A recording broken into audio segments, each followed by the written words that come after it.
We humans love a good mystery, don't we? Whether it's Area 51, the Bermuda Triangle, or why anyone thought listening to Nickelback was a good idea.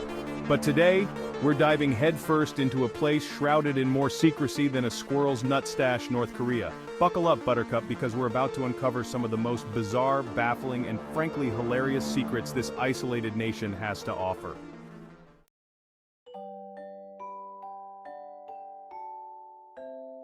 Look, we all know dictators have their quirks. Caligula declared war on the sea. Genghis Khan apparently hated doors. But Kim Jong-il? This guy really loved hamburgers. I'm talking launched a national burger chain because he was obsessed with them level of love. Apparently, dear leader believed the humble hamburger held the key to modernizing North Korean cuisine. The result? A culinary masterpiece known as the Kijong-dong, which frankly sounds less like a burger and more like what you'd name a pet frog.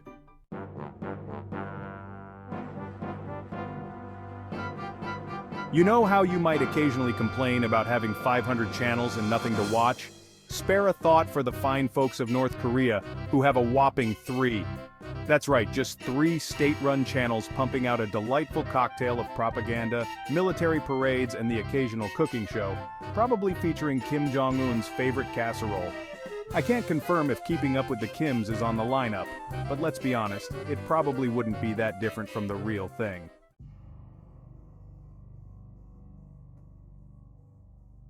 Alright, let's talk about Kijong-dong, or as absolutely no one calls it, the Peace Village.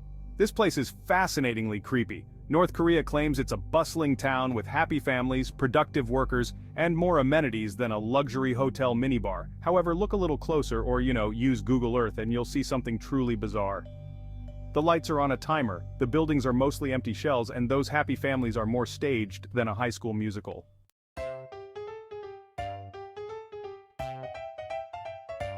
Now picture a modern capital city, got it?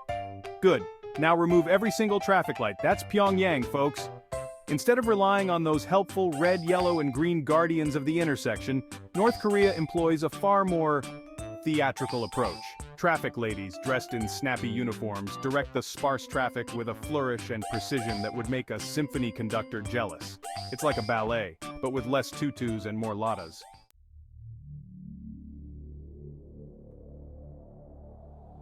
Imagine a synchronized performance so massive, so meticulously coordinated, it would make your average Olympic opening ceremony look like an amateur puppet show.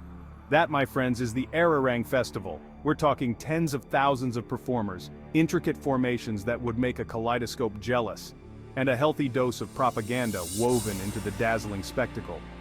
It's like a Broadway show on steroids, with a dash of authoritarianism thrown in for good measure.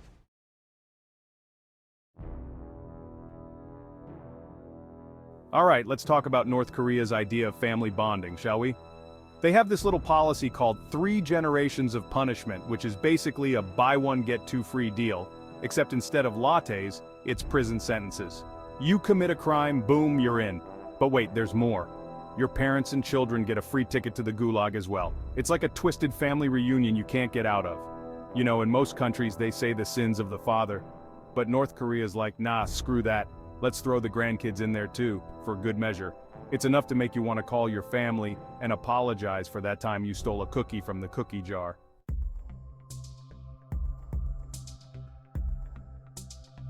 Now let's dive deep underground, literally, into the Pyongyang Metro. It's like a time capsule from the 1970s, but with more propaganda and fewer questionable smells, hopefully.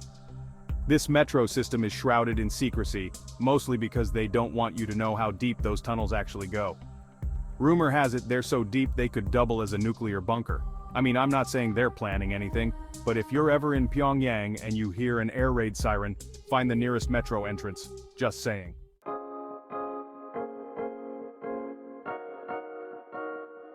Now, let's talk about everyone's favorite topic, sports. Specifically Kim Jong-un's alleged basketball prowess. Legend has it, this guy never misses a shot. Ever. In fact, the story goes that he once scored 11 holes in one in a single round of golf.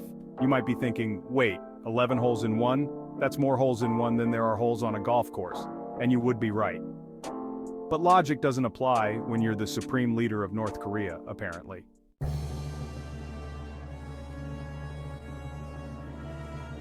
Alright, strap in folks, because we're diving into the thrilling world of North Korean hair regulations. You see, in the Hermit Kingdom, your hairstyle isn't just a matter of personal preference, oh no, it's practically a matter of national security. The government, in its infinite wisdom, has pre-approved a list of acceptable haircuts. Think of it as a state-sponsored menu of mediocrity, with options ranging from party-approved bowl cut to "Juice just woke up like this." And if you're feeling daring, and by daring I mean potentially facing the wrath of the state, you could always try to rock an unsanctioned trim. Good luck explaining that one to your barber, who, by the way, probably moonlights as a government informant.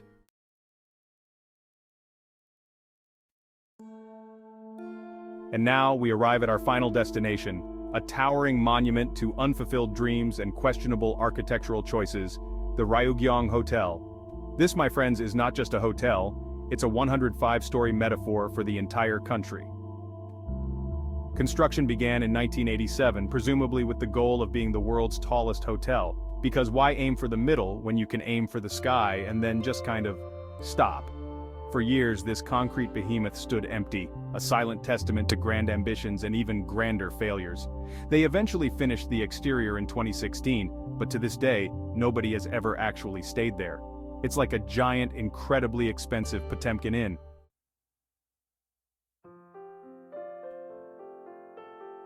So there you have it, a whirlwind tour through the absurdities of North Korea. We laughed, we cried, mostly at the haircuts. We learned that maybe, just maybe, we should be grateful for the freedom to choose our own cable packages and hairstyles. But seriously, folks, the human rights situation in North Korea is no laughing matter. If you'd like to learn more, please check out the links in the description. Don't forget to subscribe and hit the like button if you enjoyed our humorous countdown and want to see more thought-provoking videos like this one.